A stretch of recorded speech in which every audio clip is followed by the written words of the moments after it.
ওমর রাদিয়াল্লাহু আনহুর জামানায় এত বেশি দাওয়াতের মেহনত হয় যে সমগ্র আরব অনারব মুসলমানদের শাসন আমলে চলে আসে।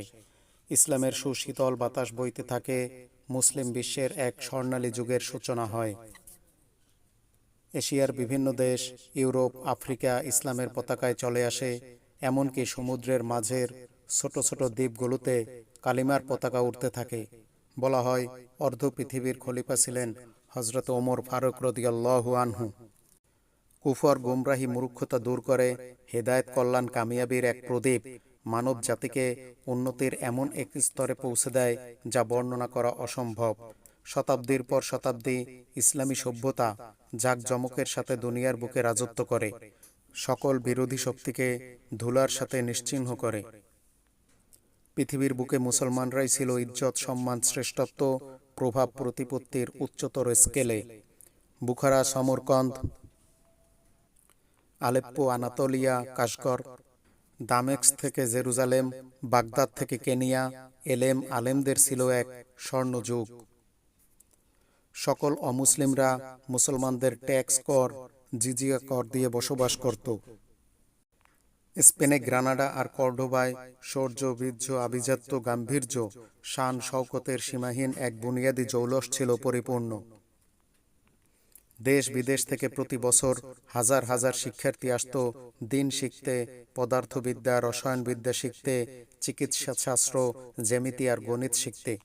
অমুসলিম রাজাদের যুবরাজরাও এখানে আসতে বাধ্য হতো। মুসলিমদের মৌলিক আবিষ্কারের সূত্রের উপর ভিত্তি করেই বর্তমান জ্ঞান বিজ্ঞান অনেক দূর এগিয়েছে। আধুনিক চিকিৎসা বিজ্ঞানের জনক বলা হয় ইবনে সিনা রহমতুল্লাহ আলাইহি। চিকিৎসার উপরে তার লেখা গ্রন্থ আল কানুন ফি তিব ইউরোপের বিভিন্ন বিশ্ববিদ্যালয় পাঠ্যপুস্তক হিসেবে পড়ানো হতো, যা ছিল চিকিৎসার ক্ষেত্রে অপ্রতিদ্বন্দ্বী ও নির্ভরযোগ্য গ্রন্থ, যা খ্রিস্টানরা নাম পরিবর্তন করে মেডিকেল বাইবেল নামে চিকিৎসায় অধ্যয়ন করে আসছে। এছাড়াও আরও গ্রন্থ তিনি রচনা করছেন, যেমন কিতাব আল শেফা, যার 20টি খণ্ড, কিতাব আল ইশারাত চিকিৎসা বিজ্ঞানে অন্যতম গ্রন্থ। আবু বক্কর মোহাম্মদ জাকারিয়া আল রাজি রহমতুল্লাহ আলাইহি তিনি প্রায় 200 কিতাব রচনা করেন। তার মধ্যে 100 কিতাব হল চিকিৎসার উপরে। ইবনে রুশদ রহমতুল্লাহ আলাইহি তার লেখা বিখ্যাত গ্রন্থ কিতাব আল কুলিয়াত ফি আল তিব, এতে চিকিৎসার মৌলিক রোগের বিশ্লেষণ, নিরাময়, প্রতিরোধের জন্য ব্যাপকভাবে আলোচনা করেছেন। আলী আল মৌসুলি রহমতুল্লাহ আলাইহি চক্ষু চিকিৎসার জন্য লেখেন তাসকিরাতুল কাহ্হালিন, যা চক্ষু চিকিৎসায় দুর্লভ আর মহামূল্যবান গ্রন্থ।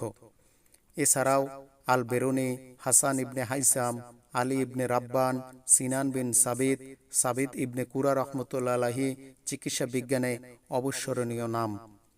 দর্শন শাস্ত্রে ইমাম গাজ্জালী রহমতুল্লাহ আলাইহি, আল ফারাবি রহমতুল্লাহ আলাইহি তাদের দার্শনিক জ্ঞান গর্ভ আলোচনার পাণ্ডুলিপি অপরিসীম। গণিত শাস্ত্রের জনক বলা হয় আল খারিজমি রহমতুল্লাহ আলাইহি। তার বই ল্যাটিন অনুবাদে ইউরোপের বিভিন্ন বিশ্ববিদ্যালয়ে পড়ানো হতো। বীজগণিতের নবযুগের সূচনাকারী ঈসা আল মুহানি রহমতুল্লাহ আলাইহি। কেমিস্ট্রি, রসায়ন শাস্ত্রের আবিষ্কারক হলেন জাবির বিন হাইয়ান রহমতুল্লাহ আলাইহি। মানুষের হাতের যে আঙুলের ছাপ 851 খ্রিস্টাব্দে একজন আরব বণিক আবু জায়েদ হাসান রহমতুল্লাহ আলাইহি এর সাথে চীনা বণিকদের দলিল প্রমাণীকরণের আঙুলের ছাপ ব্যবহার করেছিলেন, তার নথিপত্র পাওয়া গেছে। সেই নথিপত্র নিয়ে 1600 শতকের দিকে ইউরোপীয় শিক্ষাবিদরা আঙুলের ছাপ নিয়ে গবেষণা করতে থাকেন। গবেষক কাজী আজিজুল হক 1880 সালে হাজার হাজার মানুষের আঙুলের ছাপ নিয়ে গবেষণা করে আবিষ্কার করেন যে পৃথিবীতে প্রত্যেক মানুষের আঙুলের ছাপ আলাদা আলাদা। জ্ঞান বিজ্ঞানের প্রতিটি শাখায় মুসলমানদের যে অবদান তা অন্ধকার আকাশে পূর্ণিমার চাঁদের মতো বিরাজমান। যখন ইউরোপবাসী সই স্বাক্ষর তো দূরের কথা, হাতের আঙুল দিয়ে টিপসই দিতে পারত না, তখন মুসলমানদের মধ্যে একজনও নিরক্ষর ছিল না। অধিকাংশ মুসলিম যুবক আরবি, হিব্রু, ল্যাটিন, সেমিটিক, আরামাইক ভাষা লিখতে ও বলতে পারত। বিখ্যাত মনীষী ফিলিপ হেট্টি তার বিখ্যাত গ্রন্থ হিস্ট্রি অব আরবসে লেখেন, মধ্যযুগে কোনো জাতিই সর্বক্ষেত্রে এত উন্নতি করতে পারেনি যতটা আরবরা পেরেছে। পশ্চিমা গবেষক মন্ট গোমারি ওয়াট বলেন, আব্বাসীয় শাসন আমলে বাগদাদে বিশ্বের সর্বপ্রথম মেডিকেল কলেজ প্রতিষ্ঠিত হয়।